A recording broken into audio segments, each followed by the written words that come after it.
Hi! இன்னைக்கு நாம ஒரு சைட் டிஷ் ரெசிபி தான் பார்க்க போறோம். ஸோ இது வந்து டிஃபன், ரைஸ் ஐட்டம் எல்லாத்துக்குமே சூப்பரா இருக்கும். நல்ல ஹெல்த்தியான சைட் டிஷ். ஸோ இதுக்கு தேவையான இன்கிரீடியன்ட்ஸ்லாம் நான் டீட்டெயில்டா டிஸ்கிரிப்ஷன்ல குடுத்துர்றேன். நீங்க செக் பண்ணிக்கோங்க. ஃபர்ஸ்ட்டு பேன்ல எண்ணெய் ஊத்திட்டு, பட்டை பவுடர், சோம்பு போட்டு லைட்டா வதக்கிடுங்க.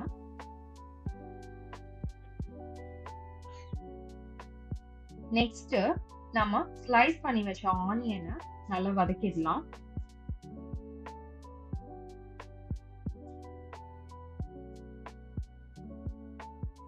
ஆனியன் நல்லா வதங்குற அளவுக்கு பார்த்துக்கோங்க. அதுக்கப்புறம் இஞ்சி பூண்டு பேஸ்ட் ஆட் பண்ணிக்கலாம். ரெண்டுத்தையும் நல்லா வதக்கிடுங்க. நெக்ஸ்ட் டொமேட்டோ ஆட் பண்ணிக்கலாம்.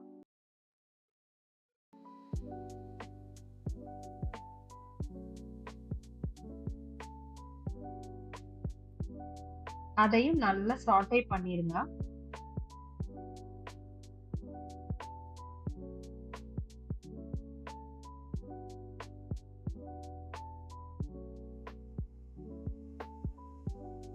இதுக்கு அப்புறமா நம்ம மசாலாஸ் ஆட் பண்ணிடலாம்.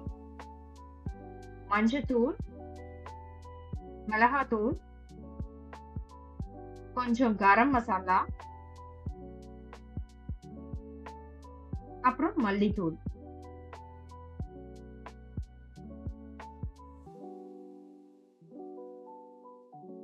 எல்லாம் நல்லா வதக்கிக்கோங்க எல்லாத்தையும்.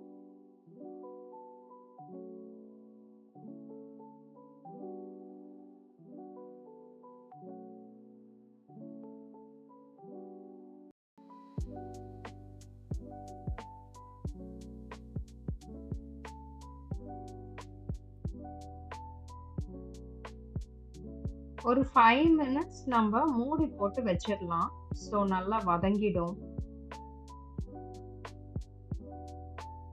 அதுக்கப்புறம் கட் பண்ணி வச்ச மஷ்ரூம்ஸ் ஆட் பண்ணிக்கோங்க.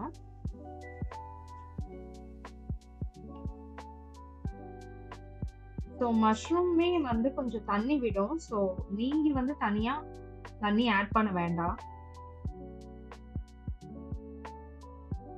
அப்புறம் கொஞ்சம் கொத்தமல்லி, புதினா ரெண்டுத்தையும் கட் பண்ணி ஆட் பண்ணிக்கோங்க.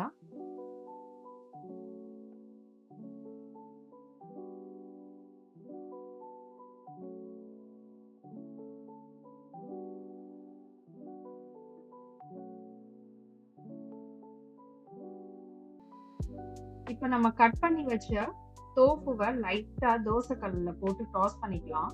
லைட்டா ஆயில் விட்டு பண்ணோன்னா அதையும் ஆட் பண்ணிடுங்க.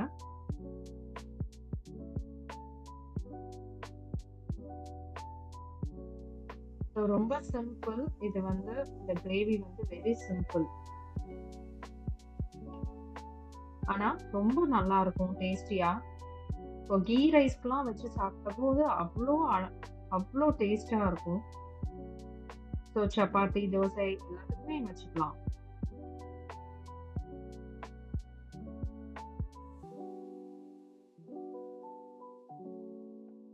ஸோ இந்த ஸ்டேஜ்ல கொஞ்சம் உப்பு ஆட் பண்ணி மிக்ஸ் பண்ணிடுங்க. பண்ணிட்டு நான் கொஞ்சம் ஃப்ரெஷ் க்ரீம் ஆட் பண்ணியிருக்கேன். ஸோ இது வந்து இன்னும் ஒரு க்ரீமி டேஸ்ட் கொடுக்கும். ஸோ சப்பாத்திக்கெலாம் வச்சு சாப்பிடும்போது ரொம்ப நல்லா இருக்கும். இல்லை நீங்க ரைஸ்க்கு தான் வச்சு சாப்பிட போறீங்கன்னா இந்த வந்து நீங்க ஸ்கிப் பண்ணிடலாம். கொஞ்சம் ஸ்பைசியா இருந்தா நல்லா இருக்கும். பட் சப்பாத்தின்றதுனால நான் வந்து இந்த இது ஆட் பண்ணியிருக்கேன், ஃப்ரெஷ் க்ரீம். அவ்வளோதாங்க, ரொம்ப ஈஸியான சைட் டிஷ் ரெடி ஆயிடுச்சு. பிடிச்சிருந்தா லைக் பண்ணுங்க. நான் நெக்ஸ்ட் வீடியோல பார்க்குறேன். அது வரைக்கும் டாடா, பாய்.